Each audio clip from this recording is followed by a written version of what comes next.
Aurors are the highly trained dark wizard catchers of the Ministry of Magic. They are positioned within the Department of Magical Law Enforcement and specialize in neutralizing high-risk threats to wizarding society. Unlike hit wizards, who act as general magical law enforcement, Aurors are tasked specifically with hunting and defeating dangerous witches and wizards who use the dark arts. Their work often requires engaging in direct magical combat, handling cursed objects, and investigating organized networks of dark magic. To qualify as an Auror, a witch or wizard must achieve high-level results at Hogwarts. The Ministry requires at least 5 NEWT passes that exceeds expectations or higher. The most critical subjects include defense against the dark arts, charms, transfiguration, and potions. Each of these areas supports Auror fieldwork, defensive shields and counter curses, precise spellcasting, the ability to transfigure for tactical advantage, and brewing antidotes or neutralizing poisons. Once accepted, Auror candidates undergo a minimum of 3 years of advanced training at the Ministry. The program covers concealment and disguise, advanced defensive magic, stealth and pursuit tactics, evidence gathering, and legal procedures for arrests.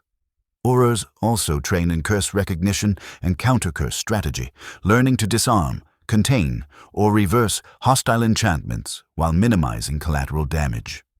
Standard equipment includes the ability to cast powerful shield charms, employ stunning spells, and make immediate use of disarming magic. Patronus conjuration is also considered essential, both for protection against dementors and for secure message delivery. Operational procedure begins with securing the perimeter, preventing magical escape via apparition or port keys, and neutralizing any lingering curses before making an arrest. Aurors then coordinate with Obliviators to erase Muggle witnesses' memories and curse breakers when cursed artifacts are discovered. Historically, Aurors have been central to conflicts with dark forces. Alastair Moody became known for his extreme vigilance and layered defenses, while Nymphadora Tonks demonstrated adaptability and field versatility. Kingsley Shacklebolt's organizational leadership during the Second Wizarding War showed the Auror office's importance to both defense and political stability. After Voldemort's fall, Harry Potter modernized Auror training, making it one of the most demanding and respected branches of magical specialization. Healers are the medical specialists of the wizarding world, trained to diagnose and treat magical injuries, illnesses, and the effects of curses. Most healers work at St. Mungo's Hospital for magical maladies and injuries, though some also serve in specialist clinics or in field settings during times of war. Their role combines elements of doctor, potion maker, and curse breaker, requiring both broad magical knowledge and precise spell casting. Entry into healer training requires strong academic results. Candidates must excel in NEWT-level charms, potions, transfiguration, and herbology. Charms provide the foundation for healing spells. Potions are necessary for antidotes and restorative mixtures. Transfiguration is critical for correcting physical damage, and herbology supplies the magical plants that fuel many medical remedies. After Hogwarts, candidates undergo further training under St. Mungo's, similar to apprenticeships, where they learn advanced medical magic and patient care. St. Mungo's is divided into wards that reflect the most common categories of magical injury. These include spell damage, for long-term effects of hexes and curses, creature-induced injuries, such as werewolf bites or venomous stings, potion and plant poisoning, and accidental magic reversal for uncontrolled or botched spells. Each ward has specialized healers who focus on its unique challenges, developing expertise in everything from antidotes to curse lifting. Treatment involves both magical spells and potions. Simple injuries may be handled with basic charms like Episci for minor cuts or Brachium Emendo for broken bones, though more complex cases require advanced potions such as Skelegro, which regrows lost bones. In severe cases, multiple spells, charms, and brewed remedies are combined, often requiring consultation across wards. Healers also play an important role in times of conflict. During both Wizarding Wars, St. Mungo's treated victims of the Cruciatus Curse, dark magic poisoning, and Dementor exposure. Their work is not only technical, but ethical. Healers are expected to treat anyone who needs care, regardless of allegiance, making them one of the most respected professions in wizarding society. Magizoologists are experts who study, document, and often care for magical creatures. Their work ranges from academic research to practical field work, combining zoology, magical theory, and ecological study. While the care of magical creatures class at Hogwarts provides basic training, professional magizoologists require much deeper expertise across multiple fields, including charms, herbology, and defense against the dark arts. This combination allows them to handle dangerous species, understand magical ecosystems, and design protections for both wizards and creatures. Fieldwork is a central part of magizoology. Specialists often travel globally to observe creatures in their natural habitats. This involves both ecological study, how magical species interact with one another and with non-magical environments, and direct care such as feeding, breeding, or rehabilitating injured animals. Magizoologists must also master protective enchantments, since many magical beasts possess natural defenses or powers that can be harmful, such as a hippogriff's sharp talons or the venom of an acromantula. One of the greatest challenges in magizoology is balancing preservation with wizarding safety. While many creatures are dangerous, they are also essential parts of magical ecosystems. Magizoologists often work with the Ministry's Department for the Regulation and Control of Magical Creatures, particularly its Beast Division, to decide how to classify species, regulate their care, and enforce protective laws. These decisions impact whether a creature is deemed too dangerous and whether breeding or ownership is legally allowed. The most famous magizoologist is Newt Scamander, author of Fantastic Beasts and Where to Find Them. His work catalogued magical creatures worldwide and established much of the foundation for modern magizoology. Unlike many ministry officials who sought to restrict or exterminate dangerous species, Scamander promoted protection and education, proving that coexistence between wizards and magical beasts was possible. His field expeditions became case studies in how magizoologists both document new species and ensure their survival in a changing world. Curse breakers are specialists who dismantle dangerous enchantments, often placed on ancient sites, tombs, or valuable magical objects.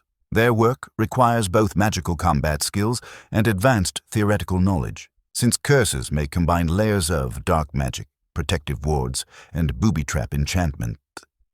Most curse breakers work for Gringotts Wizarding Bank, where they recover treasures from heavily protected vaults or explore cursed tombs abroad, though some operate independently for private clients. The training for a curse breaker emphasizes arithmancy, ancient runes, and defense against the dark arts.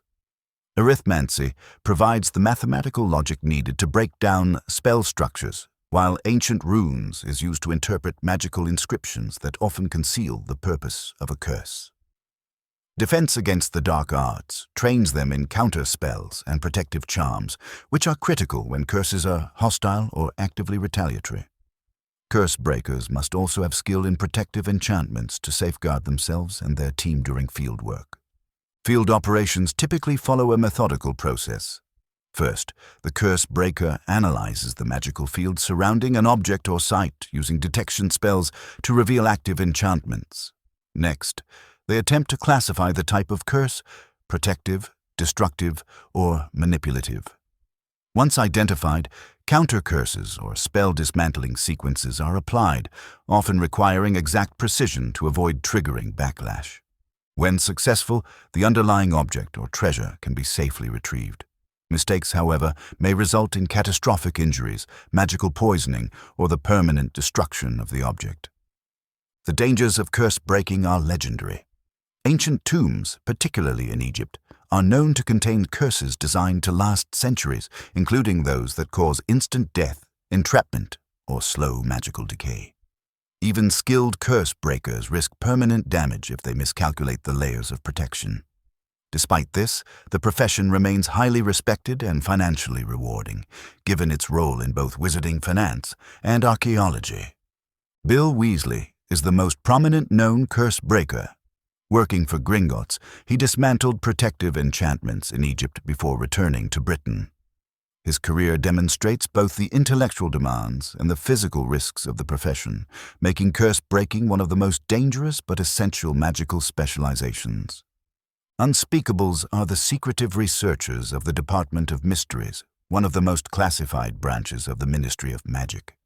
Their work focuses on the study of fundamental forces such as time, death, thought, love, and space. Unlike other magical professions, virtually nothing about their duties is publicly disclosed.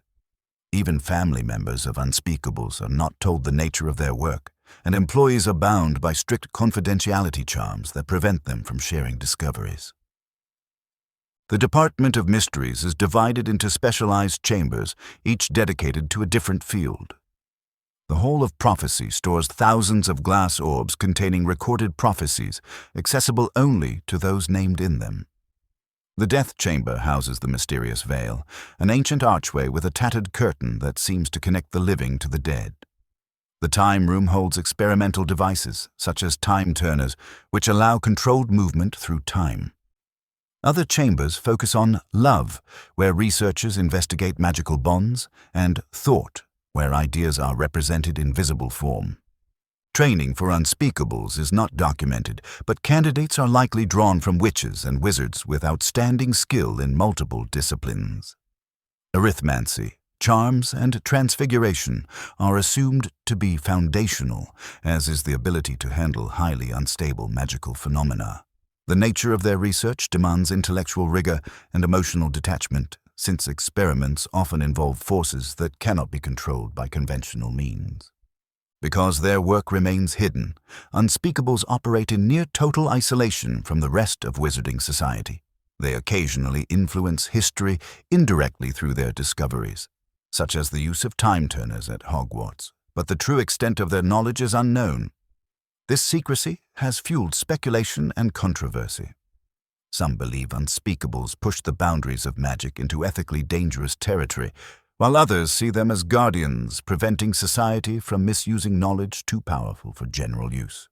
The department's role in the Second Wizarding War became briefly visible during the Battle of the Department of Mysteries, where Death Eaters attempted to seize the prophecy concerning Harry Potter and Voldemort. Even in this crisis, Unspeakables themselves did not reveal their methods, underscoring the absolute secrecy that defines the profession. Legilimency and Occlumency are two interrelated disciplines of mind magic. Legilimency is the practice of penetrating another person's thoughts, memories, and emotions. Unlike non-magical mind reading, Legilimency requires active magical skill and training, using both spell work and eye contact to access a target's mental defenses. Occlumency is the counterpart discipline, allowing a witch or wizard to shield their mind from intrusion, resist manipulation, and control the information they project outward. Together, they represent one of the most specialized and difficult branches of magic. Legilimency is performed by projecting magical force into another's consciousness, often initiated with the incantation Legilimens. A skilled Legilimens can sift through surface thoughts, draw out specific memories, or detect emotional states. In some cases, highly advanced practitioners bypass spoken spells entirely, using intent and focus alone. Because of its invasive nature, Legilimency is considered ethically controversial and is rarely taught outside specialized instruction, though it is valued in interrogation and intelligence work. Occlumency is the art of resisting such intrusion. The practice requires exceptional mental discipline, clearing one's thoughts, erecting barriers against probing, and controlling emotional responses that might give an opponent an opening. Occlumency training focuses on suppressing distracting emotions and maintaining a calm, empty mental state. Advanced Occlumens can even plant false impressions, misleading a Legilimens into perceiving only what the Occlumens chooses to reveal. The balance between these two arts determined critical events in wizarding history. Lord Voldemort, a master Legilimens, routinely used the discipline to manipulate, dominate, or detect lies.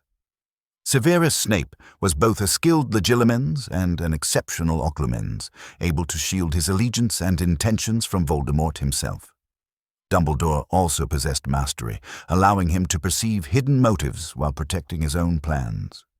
In contrast, Harry Potter's vulnerability to Legilimency enabled Voldemort to invade his thoughts, prompting Dumbledore to arrange Occlumency lessons with Snape. Because Legilimency and Occlumency operate directly on the mind, they remain among the most difficult magical disciplines to learn. Few wizards ever achieve proficiency, and those who do often wield influence far beyond ordinary spellcasters. Their rarity, difficulty, and ethical implications ensure that mind magic is regarded with caution and respect across the wizarding world. Animagi are witches and wizards who can transform at will into a specific animal. Unlike natural shapeshifters such as Metamorphmagi, becoming an animagus is not an innate gift, but the result of long, deliberate training. The transformation is permanent in the sense that once mastered, the wizard always transforms into the same animal form, which typically reflects inner personality traits.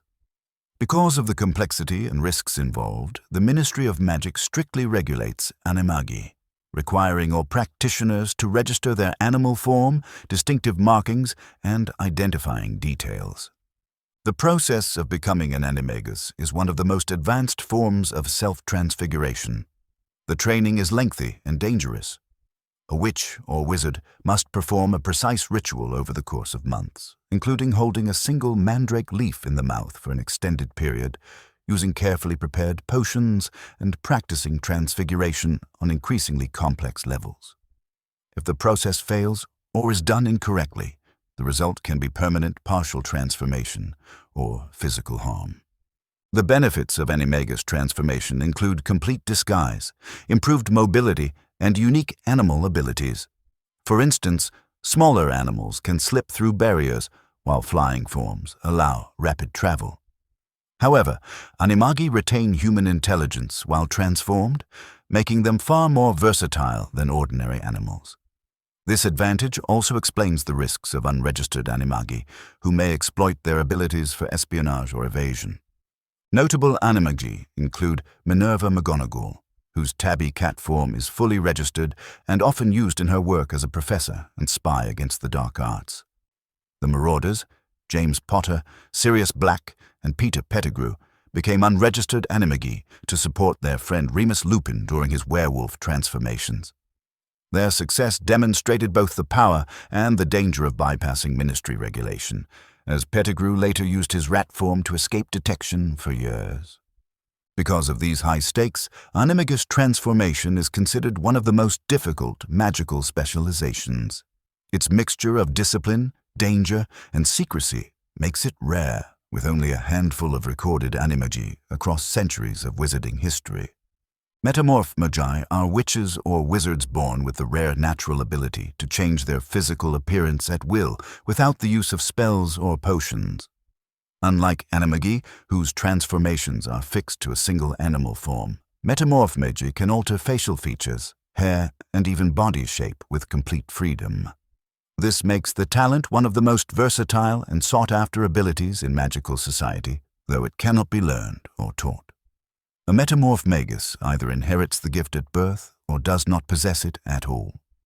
The power of a Metamorphmagus is controlled primarily through focus and emotional stability.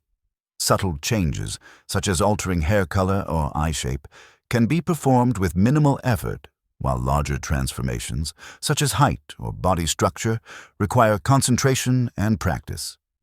Because the changes are self-directed rather than spell-driven, mistakes often happen when a Metamorphmagus is distracted or under emotional strain.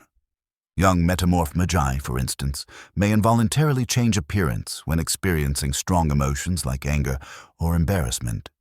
Practical applications of this ability are extensive. In security and espionage, a Metamorphmagus can disguise themselves instantly, taking on the appearance of another person or blending into crowds. In day-to-day life, they can shift features for convenience, such as correcting appearance or adapting to different environments.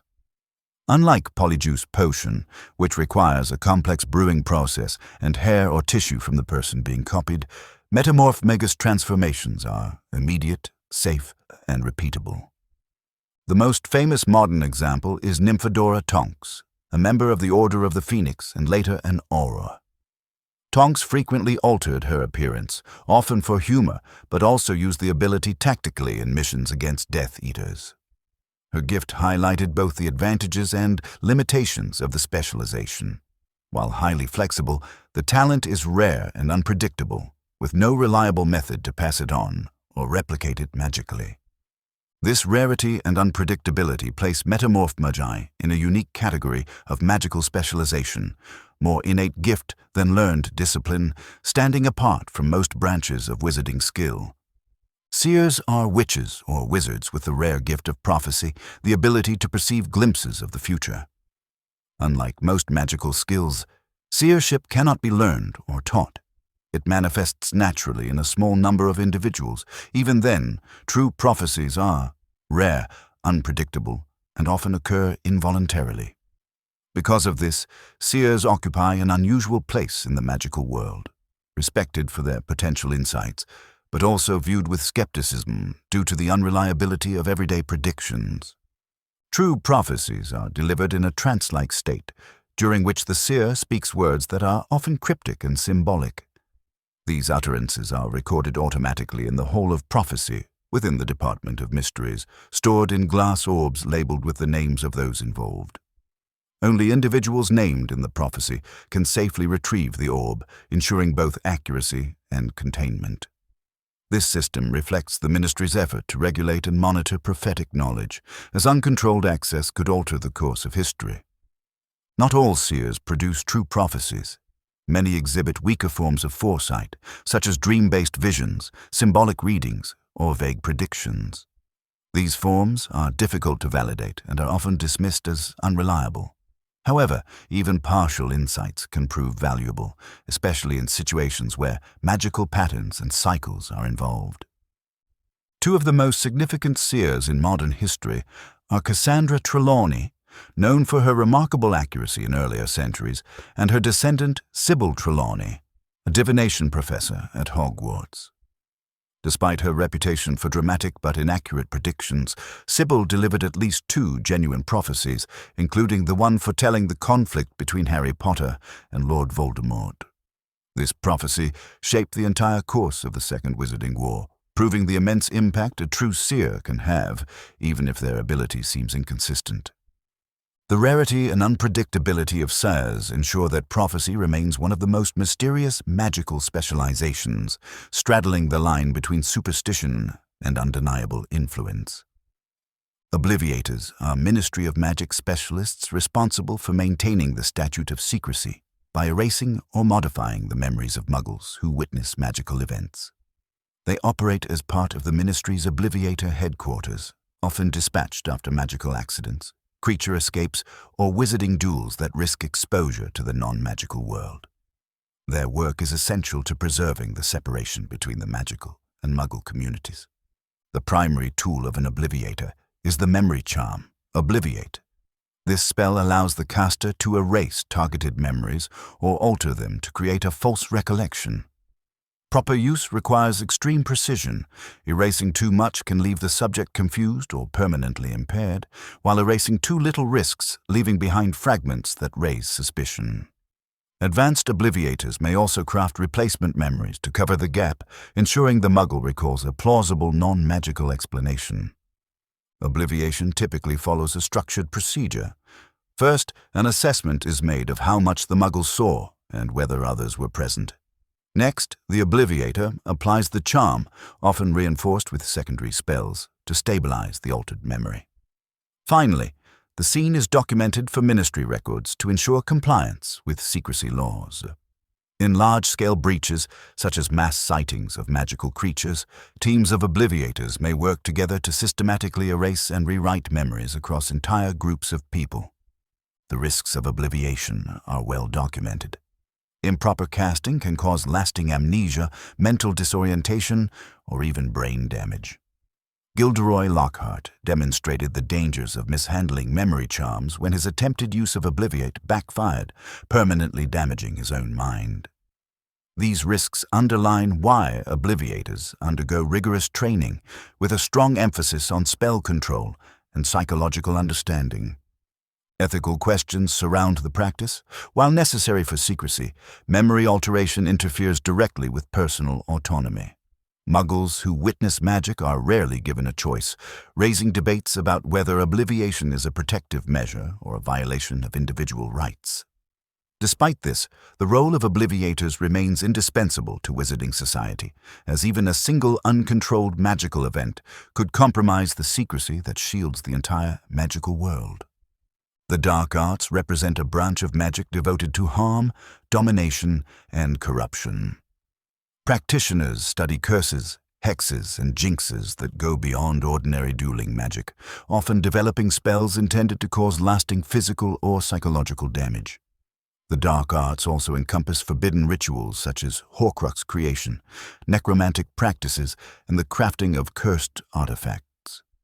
Because of their destructive nature, these disciplines are outlawed by the Ministry of Magic, though they persist through underground networks, family traditions, and individuals seeking power.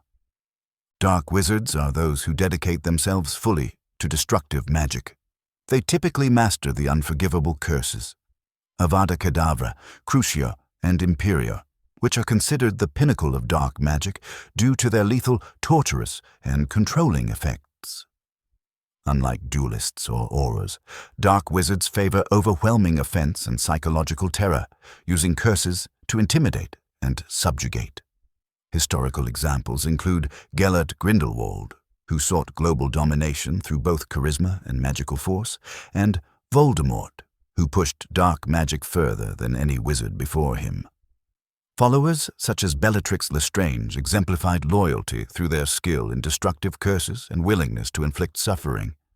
Necromancy, the practice of controlling the dead, is one of the oldest and most feared aspects of the dark arts.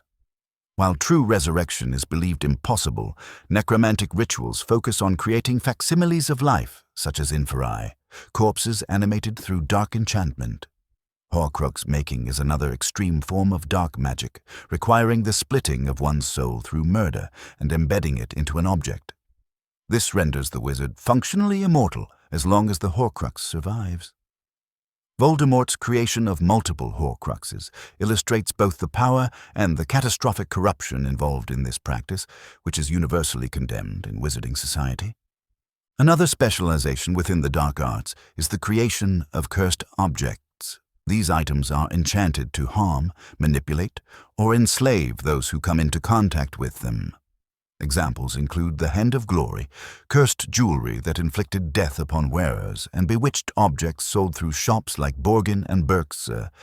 The process typically involves layering destructive enchantments into otherwise ordinary objects, often concealed so that victims cannot detect the curse until it activates. These artifacts pose long-term dangers as they may circulate unknowingly among wizarding families and resurface centuries after their creation. Dark arts practitioners remain among the most feared magical specialists because their work is designed not for defense or discovery, but for control and destruction.